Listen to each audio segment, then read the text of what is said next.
تو حضرت آج بھی کچھ اسی قسم کا ایک اہم اور دلچسپ سوال ہے جو آپ سے وضاحت لینا چاہیں گے حضرت. کوئی بعض حضرات یہ سوال کرتے نظر آتے ہیں کہ ابلیس کو تو اس لیے یعنی کہ اس کو سجدہ کرنے کی پاداش سجدہ نہ کرنے کی پاداش میں اس کو راندہ درگاہ کر دیا گیا اور وہ ہمیشہ کے لیے بدبختی کا شکار ہو گیا. لیکن یہ جو ہے آپ کے دجال حضرت اس میں کیا اس نے ایسا کیا گناہ کیا تھا کہ جس کی وجہ سے اس کو بدبخت قرار دے دیا گیا ہے اور یہ لوگوں کو گمراہ کرے گا اور کنفیوز کرے گا؟ بقیہ ویڈیو دیکھنے سے پہلے ویڈیو کو لائک کریں، دعا ٹی وی چینل کو سبسکرائب کریں اور بیل آئیکن پہ کلک کریں. شکریہ. یہ تو خوب ہے بھائی. اچھا ٹھیک ہے کہ ابلیس جو ہے اس سے ہی گناہ ہوا سجدہ نہ کرنے کا تو اس کو راندہ درگاہ کیا. تو دجال سے کون سا گناہ ہوا کہ اس کو بدبخت قرار دیا؟ بالکل. تو اچھا سوال ہے. اصل میں دو چیزیں ہیں. ایک گویا کہ جنات میں سے شر اعظم کو ذکر کیا ہے اور ایک انسانوں میں سے شر اعظم کا ذکر ہے. اچھا کیونکہ ابلیس جنات میں سے ہے، وہ شر اعظم سب سے بڑا شر ہے. ٹھیک ہے. اور ادھر دجال انسانوں میں سے ہے اور سب سے بڑا شر ہے، شر اعظم ہے. تو اور من الجنت والناس، سورۃ الناس میں اللہ نے کہا نا کہ شیاطین جو ہے وہ جنوں میں سے بھی ہوتے ہیں انسانوں میں سے بھی ہوتے ہیں. اب جنوں میں سے سب سے بڑا شیطان کون ہے؟ ابلیس ہے. اور انسانوں میں سے سب سے بڑا شیطان کون ہے؟ دجال ہے. ٹھیک ہے نا. اب رہا یہ سوال کہ آپ یہ کہہ رہے کہ اس نے تو سجدے سے انکار کیا، اس وجہ سے راندہ درگاہ ہوا، بدبخت قرار دیا گیا. لیکن دجال نے کون سا گناہ کیا تھا کہ اس کو اللہ نے بدبخت قرار دیا؟ اصل میں یہ بات نہیں. دجال اصل میں اس ابلیس نے جو یہ بات کہی تھی جب اس کو راندہ درگاہ کیا تھا تو ابلیس نے یہ کہا تھا کہ اللہ میاں اب میں تیری یہ آدم جس کی وجہ سے مجھے راندہ درگاہ کیا گیا نا اس کو مسجود ملائکہ بنایا اور مجھے ذلیل کر کے نکلوایا، آدم کی وجہ سے ہوا ہے نا. اب آدم کی جو ذریت اس کی نسل ہے اس کو میں گمراہ کروں گا. ٹھیک. اچھا اس کی جو گمراہی کی جتنی محنت اور مجاہدہ تھا اس کا سب سے آخری جو نقطہ عروج ہے وہ دجال ہے. یعنی ایسا گمراہ پیدا کیا اس نے دجال، ایسا گمراہ پیدا کیا کہ اس نے خدائی کا دعویٰ کر دیا اور خدائی کا دعویٰ کر کے پھر دنیا کے اندر ایسے ایسے کرشمے دکھائے گا کہ جہاں لوگ سمجھے گے یار واقعی خدا ہے. کیونکہ وہ جناب وہ فصلیں اگنے لگیں گی، آسمان سے بارشیں برسنے لگیں گی اور بے دودھ کی بکریاں دودھ دینے لگیں گی اور دودھ والی سوکھ جائیں گی. یعنی ایمان والوں پر آزمائشیں تکلیفیں ٹوٹیں گی، ان کی زندگیاں جہنم بن جائیں گی. اور جو اس کے ماننے والے ہوں گے ان کی زندگیاں پر رونق ہو جائیں گی.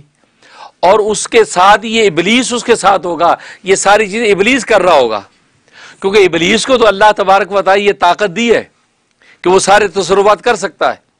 تو اس کی جتنی تائید جو ہو رہی ہوگی یہ وہ ابلیس کر رہا ہوگا، شیاطین کر رہے ہوں گے.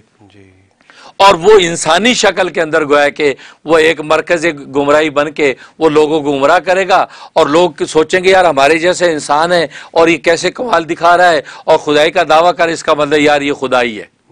لوگ گمراہ ہونے لگیں گے. ٹھیک ہے نا. تو گویا کہ ابلیس نے جو کہا تھا کہ میں گمراہ کروں گا اس کی گمراہی کا سب سے بڑا جو نقطہ عروج وہ دجال کی شکل میں مجسم. ٹھیک. اچھا دجال جو وہ شر محض ہے، وہ شر ہی شر ہے کیونکہ وہ ابلیس پورا کا پورا اس پہ حاوی ہے. یہ نقطے کی بات ہے سمجھنے کی، بڑی علمی بات کہ دجال وہ شر محض ہے کہ وہ اتنا ابلیس اس پہ حاوی ہے کہ اس کا رواں رواں گمراہی اور یہاں تک کہ خدائی کا دعویٰ کر کے مزید گمراہیاں پھیلائے گا. اس کے قتل کے لیے اللہ تبارک و تعالی کس کو رکھا؟ روح محض کو.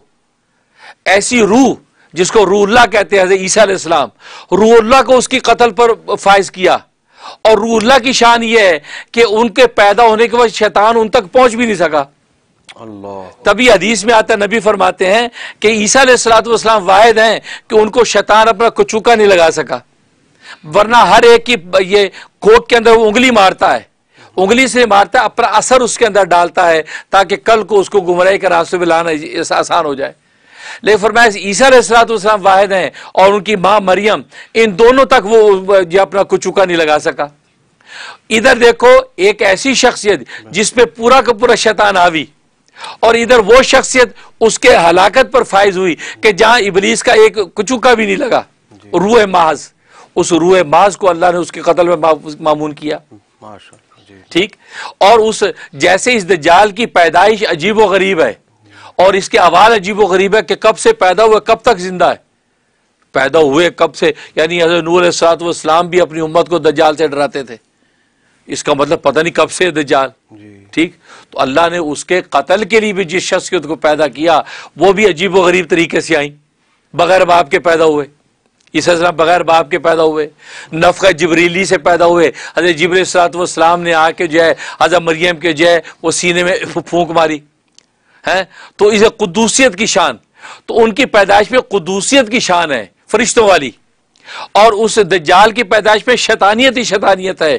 تو دائرہ متضاد قوتیں مقابل میں آتی ہے نا. تو اللہ تبارک و تعالی عیسیٰ علیہ السلام کو اس کے لیے مقرر کیا، اور لہذا ایسا مقرر کیا کہ جب پتہ چلے گا کہ دجال کو کہ عیسیٰ علیہ السلام آ گئے ہیں، تو ان کے تصور سے ہی خوف سے وہ پگھلنے لگے گا.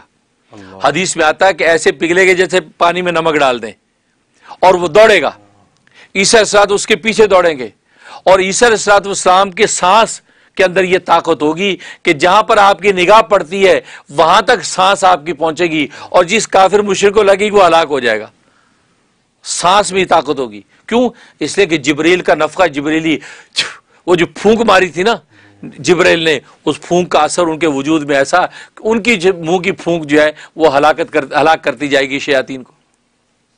اس کے بعد مقام لد جو ہے وہاں پر جب وہ دجال پہنچے گا، جو مقام لد آج جو ہے اسرائیل کے اندر ہے، تو اس مقام لد پہ پہنچے گا، ماں عیسیٰ علیہ السلام اس کو پکڑیں گے، اور پکڑ کے جو نیزے سے وار کریں گے اس کو قتل کریں گے، اور نیزہ جو دکھائیں گے اہل ایمان کو، اس پہ خون لگا ہوا ہوگا، دیکھو میں نے یہ دجال. گویا کہ وہ جو شر اعظم جو تھا دنیا کا، یعنی اکبر الفتن، فتنوں میں سب سے بڑا فتنہ، وہ اس کو آج میں نے ہلاک کر دیا. اب اس کے بعد اتنا بڑا فتنہ نہیں آنے والا. اب جو ہلاک ہوا اس کے بعد امن و آشتی کا دور، 40 سال کا دور امن و آشتی کا گزرے گا. کیونکہ عیسیٰ علیہ السلام گویا کہ وہ 33 سال کی عمر میں اتریں گے، اور 40 سال رہیں گے تو 73 سال کی عمر میں ہوگی، تو 73 ایئر کی عمر میں ان کا انتقال و وصال ہوگا. اب یہ دیکھیں سارا سینیریو. تو گویا کہ ایک بات یاد رکھیں، یہ اللہ کا نظام ہے، بلکہ فطرت کا قانون ہے کہ جب کوئی چیز ختم ہونے لگتی ہے نا، ختم سے پہلے بھڑکتی ہے. جیسے چنگاری بجھنے لگتی ہے تو ایک دفعہ آخری دفعہ بھڑکتی ہے. جانور آپ ذبح کریں تو جانور ذبح ہوتے ہوئے بالکل آخری جب سانس نکلتے ہیں جانور کتنا اچھلتا ہے، سمجھتے یار یہ تو زندہ پہ ہے، نہیں، وہ اب آخری جھٹکا ہی ہوتا ہے اس کا. ٹھیک. تو گویا کہ آخری جب جھٹکا ہوتا ہے تو یہ فیل ہوتا ہے. تو بالکل اسی طریقے سے یہ فتنے جو دنیا کے اندر آ رہے ہیں ابتدا آفرین سے، سب سے بڑا فتنہ دجال کا فتنہ، اور وہ 10 بڑی نشانیاں قرب قیامت کی، جن میں ایک بڑی نشانی دجال کی.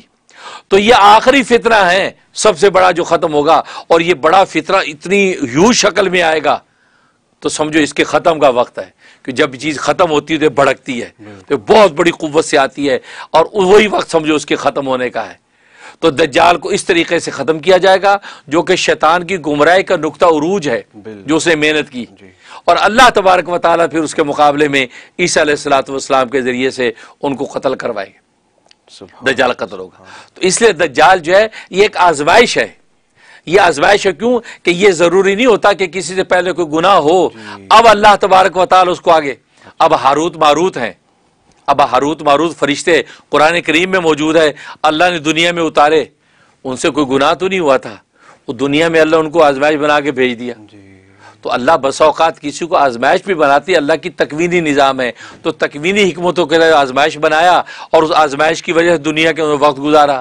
پھر ان سے جو خطا غلطیاں ہوئیں تو اس سے آگے کوئی سبق اور تعلیم دینا مقصود تھا. دین کی بات پھیلانا صدقہ جاریہ ہے. ثواب کی نیت سے ویڈیو کو شیئر کیجیے. شکریہ.